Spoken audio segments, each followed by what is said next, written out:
For joining us here today on NewsX World. Thank you.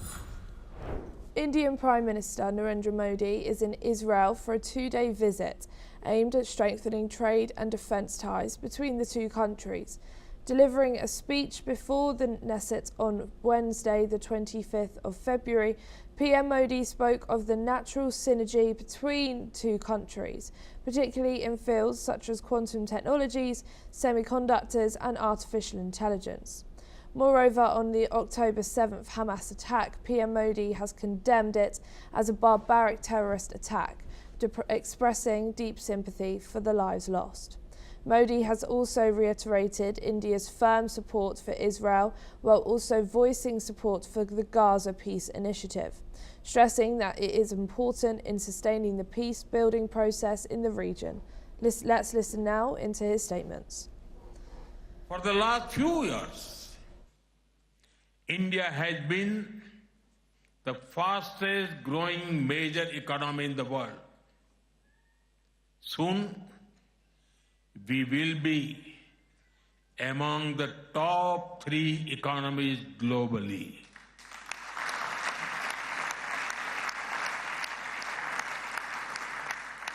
At the same time, Israel is a powerhouse of innovation and technological leadership. This creates a natural foundation for our forward-looking partnership. Your pain, we share your grief. India stands with Israel firmly, with full conviction in this moment and beyond. I also carry with me the deepest condolences of the people of India for every life lost and for every family whose world was shattered in the barbaric terrorist attack by Hamas on October 7. We are now being joined by Shruti Dasgupta, who's an international affairs analyst, joining us from New Delhi. Thank you so much for joining us here today on NewsX World.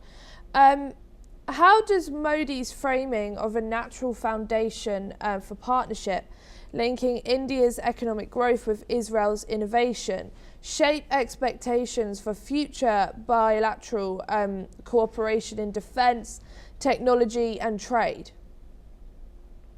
Greetings to you and your viewers, Ellie. What I do know is that India has been was one of the very few First Nations to recognize Israel.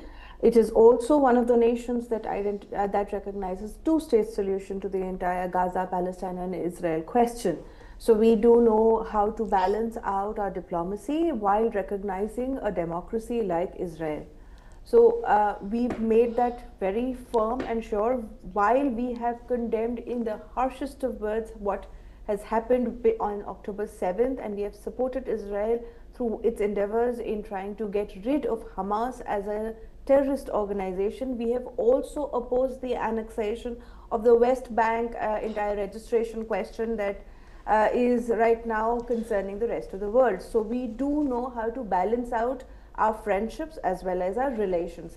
Now, moving on from what that particular statement really goes to, we are civilizational states, we are civilizational religious entities.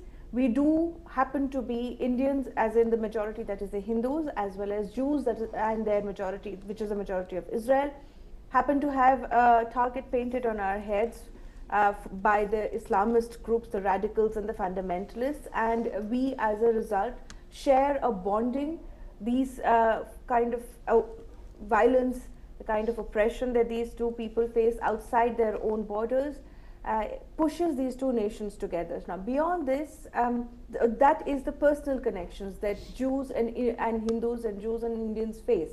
We understand each other's pain. We understand what happens to a nation that is consistently under threat, that is consistently attacked from inside out by Islamist groups. So we empathize with each other and we are each other's support system. Over the past few years, Israel has invested in India's Make in India program by having Israel defense companies have their subsidiaries in India itself.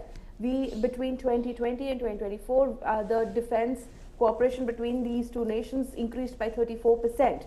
So that shows that this is a multi-billion-dollar exercise that India is willing to participate in. We are no longer wanting to be just a consumer. India is a manufacturing production hub, and Israel understands and recognizes it. While Israel keeps its tech happy, as in they are they've got advanced technology, India brings in the muscle power, the manpower behind the mass production level. So we are looking for a defense cooperation from that. An FTA meeting is happening right now between the 23rd and 26th of February, where India and Israel, which we are working to iron out the details, where somewhere in 2025, end of 2025, there was an interim agreement framework that was set between these two nations. And now we are ironing out the finer details that once that FTA is announced, we will realize that Israel is a partner nation for India.